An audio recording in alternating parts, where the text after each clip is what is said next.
This is Classic FM. Hello, and thank you for visiting classicfm.com, where I'm delighted today to be joined by Harry Christophers, the conductor for the Voices of Classic FM. Let's look back over the last sort of 12 months. I mentioned that it seems to have been a very busy one for the 16. What kind of 2011 have you all had? It's been the busiest year ever, which is a staggering thing in the sort of financial climate at the moment. But we've had, by the end of this year, we'll have done just over 70 concerts, 5 recordings, another television programme for BBC4, and it's been absolutely amazing. 30 of those have been the choral pilgrimage, which has gone from strength to strength. I mean, that started as a one-off Millennium project, year 2000, and here we are still going. And that's wonderful because, through your help as well, we've really increased audiences throughout the country and going all over the UK as well. So 32 venues this year. That was, that's our record so far. We just have to try and beat that next year. You are going to have a break over Christmas, but the new year begins in earnest with the 16 and your good self travelling right across the other side of the world to Hong Kong first and then to Australia. And I was wondering if is that the first time the choir's been down under? No, we've been to Australia before actually. We did Messiah in Sydney Opera House back in the 90s, and we then later went to the Brisbane Festival. We spent almost a week there. But this tour is the first time we've ever been to Hong Kong, and it will be the first time we've been to New Zealand because we were adding on 2 or 3 concerts in New Zealand as well. And what kind of programme are you going to be sharing? This is going to be, it's interesting, we're taking Messiah to Hong Kong and then also a programme of Handel's Dixit Dominus, which we're taking on to Australia as well. By the time we get to New Zealand, though, the orchestra will have gone and it's just the choir. We're doing some concert music from the Sistine Chapel, including the Allegri Miserere, and then also a programme which I call Immortal Legacy. It's sort of, it's very much English, but English through the centuries. So there's Tallis and Byrd represented, but also Britten and Tippett, and Macmillan as well, actually. The choral pilgrimage, which you mentioned, has just been growing and developing in the years since it began, Harry. For people who haven't been along to one of these concerts, they're quite extraordinary affairs and beautiful, and I'd urge people to come along whenever you're in their area, because this is taking music that was originally sung in churches back to where the music would have first been heard. Yes, it's a very simple concept really, but we do have these fabulous buildings here in the United Kingdom. I mean, not just the great cathedrals of York or Winchester or Canterbury, but so many other wonderful churches and abbeys. And those people back in the 16th century or indeed 15th century, when they were building these cathedrals, they had the music in mind, and the people who were writing the music in the 16th century likewise had the buildings in mind when they were writing it. So the two go hand in hand. And what's lovely for us now is that we could almost, I think audiences, it's very interesting, I think they feel safe with us. They know that if they don't know the composers, and actually by and large, certainly over the last few years, very few of the composers are household names by any stretch of the imagination, but they know that they can sort of believe in us, because if we think it's good, that it probably is good. So next year, it's we're going Flemish. We're going to composers like Brumel, Lassus and Josquin.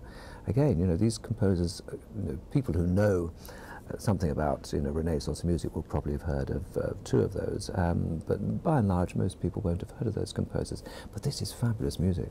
And right around the country again? Very much so, yes. We're going to see if we can break that 32 venue record. I think we're at 28 now, and with any luck a few more might come in. I mean, that's the beauty of the pilgrimage, because we do, 20 or so of those are our own promotions, but then we get, the odd festival and various other things trying to sort of, in a way, buy into it, because they know they can use our publicity, and again, with the Voices of Classic FM tag is such a wonderful thing to actually just highlight us and put people in the right direction. Can we talk a bit about Genesis 16? This newish project that you've launched and is now off the ground, and you're looking for sort of 18 to 23-year-olds who have a passion for choral singing to help them on their way. Yes, this is its first year. I mean, we've done 2 courses now. We had the first week's course at the beginning of September, and back in March we auditioned we were overwhelmed by the amount of people that applied. We had over 400 people apply, and really, you know, at that age, you can't really weed out too many. We did audition most of the people that applied, so it was just over 400 people we auditioned. You know, an incredible task, because, you know, this was all new for us. I mean, it's a fantastic scheme, and we had to whittle those 400 down to 22. And my goodness me, when we started in September, Eamon Dugan, who's my assistant, one of the bassists in the choir, he's very much involved in this project. Eamon and I, after day one, we said to each other, wow, we can take this a long way, because these 22 youngsters were fantastic. Their commitment, their characters, their personalities, which is a lot of it is what we're all about, we're seeking, were fantastic. And this is designed, I mean, in my day, and indeed probably up to about sort of 10 years ago, you could get into Oxford and Cambridge if you had a good voice, and nobody really bothered about your A levels. You know, you didn't have to get three A's and 22 A-star GCSEs and all this sort of thing. Now, unfortunately, you do. You've got to get those academic requirements. So a lot of people who maybe could get a choral scholarship to Oxford or Cambridge, you know, don't get there in the end because they don't get the academic requirements. So they may be lucky enough to end up at, you know, York or Manchester, Durham, Birmingham, Bristol, universities like that. Some of them go to other universities where there may not be very much choral music going on, and if there is, it may be just once a week.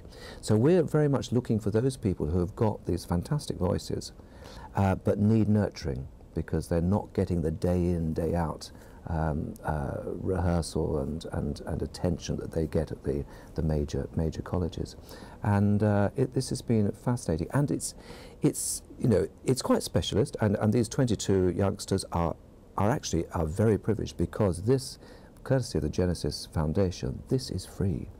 You know, in days of, you know, in these times of student loans and tuition fees going up and up, this is all completely free. So these 22 young students have got our undivided attention, and working with myself and Eamon, 4 other members of the group, and also specific vocal coaches, wide range of repertoires, not just the 16th century, we're actually covering a wide range.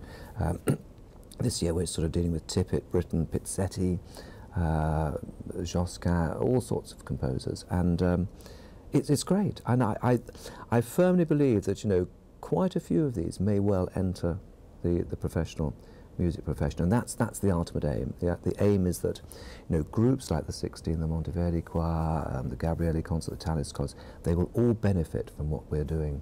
Harry, we wish you a very Merry Christmas from everybody here at Classic FM, and from all our listeners as well, who continue to love hearing you on the radio and buying your CDs. A very Merry Christmas, and thank you for the mulled wine tip. Oh, it's a pleasure, Annie, and Merry Christmas to everybody.